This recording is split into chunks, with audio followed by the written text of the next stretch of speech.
La llamada. Alex miraba ansioso el teléfono sobre el buró junto a la cama. Su novia había prometido llamarlo, pero ya se estaba tardando. Los minutos se le hacían eternos, y aunque por instantes sentía la tentación de llamarla, sabía que debía esperar. Hola, dijo poniendo la bocina del teléfono en su oído cuando finalmente sonó. Hola, amor, ¿cómo estás? ¿Te hice esperar mucho? Se oyó la voz dulce y delgada de Sara al otro lado de la bocina. Alex sabía que sí lo había hecho esperar más de lo prometido, pero tenía que ser considerado. No, para nada, no te preocupes, respondió él. La charla se prolongó, hablaron de todo un poco, temas insignificantes, cosas de novios. Incluso cuando ya no tenían de qué hablar, buscaban algún parlamento para continuar con el diálogo. Y sin que sintieran el tiempo, ya era demasiado tarde. Al fondo se oyó la voz de una mujer que le informaba a Sara que aún con el descontento de ambos, era momento de despedirse. Alex se recostó en su cama apoyando la cabeza en sus manos. La poca luz de una de las lámparas de la calle entraba por la ventana y dejaba distinguir en el techo la silueta mal formada de un árbol que había en el jardín. Un destello de luz acompañado por un estruendo dio aviso de la tormenta que se avecinaba. El chico se levantó, bajó las escaleras y se dirigió a la cocina a tomar algo. No había nada en la nevera, entonces sirvió un vaso de agua. Sus padres estaban dormidos frente al televisor, recostados uno en el otro como de costumbre. En la tele, una joven ofrecía en un programa de televentas un tónico capilar. Y para las primeras 10 personas en llamar se les obsequiará un segundo producto por su compra.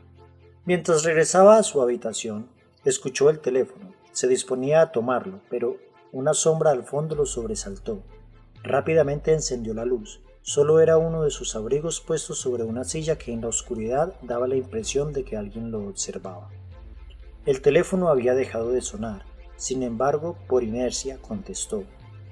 Abajo sonó un portazo. No diga nada, solo escuche, dijo una voz gruesa. ¿Quién habla?, preguntó Alex interrumpiendo. Solo escúcheme. Debe correr antes de que algo malo le pase a su novia. Por sus padres ya no hay nada que hacer, pero si corre aún puede salvar a Sara. ¿Qué pasa? ¿Quién es usted? ¿Qué es? Solo corra, no hay tiempo, gritó el hombre y después se escuchó el pitido del teléfono. Presuroso, el chico bajó las escaleras. La luz del televisor, que ahora solo emitía una señal estática, dejó ver un reguero de sangre por la sala. Sus padres estaban muertos. Un escalofrío bajó desde su cabeza hasta los pies, seguido de un mareo. Sus manos sudaban y todo su cuerpo temblaba. Su corazón estaba acelerado como si quisiera salirse del pecho. La escena era realmente horrible, digna de una pesadilla. Dudó por un momento, tal vez por miedo o náuseas, pero después de unos segundos se acercó a ellos. La sangre que los empapaba aún estaba caliente. Con las manos temblorosas y ensangrentadas, tomó el teléfono y llamó a la policía. ¿Cuál es su emergencia? Mis padres... Intentaba hablar, pero no era capaz. Tranquilícese y díganos de dónde llama. Mataron a mis padres, pudo decir al fin, procurando ser conciso, pues no se sentía capaz de decir algo más.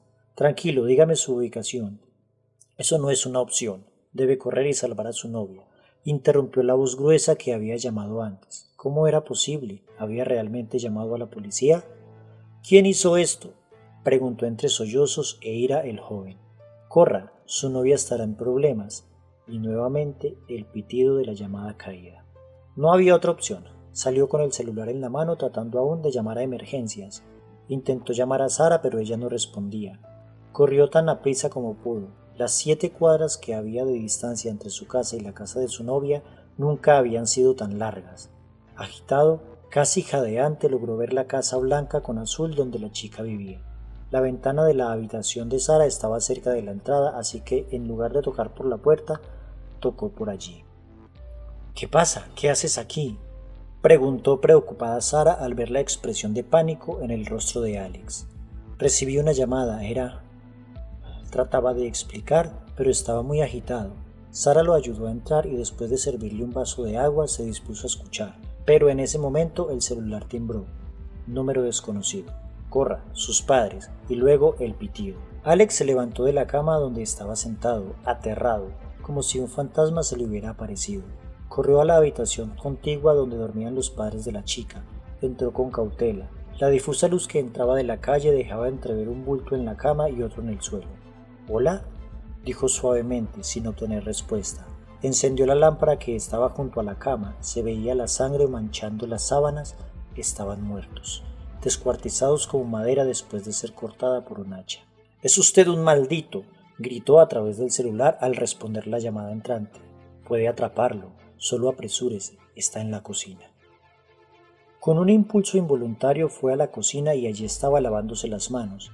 Alex tomó un cuchillo y se acercó despacio, creyendo tal vez que lo podría sorprender, pero antes de siquiera tocarlo, el otro volteó y lo golpeó tan fuerte que resbaló por el suelo, chocando con la pared. El hombre se acercó a él, con un hacha en sus manos. Estando lo suficientemente cerca, se quedó mirándolo fijamente.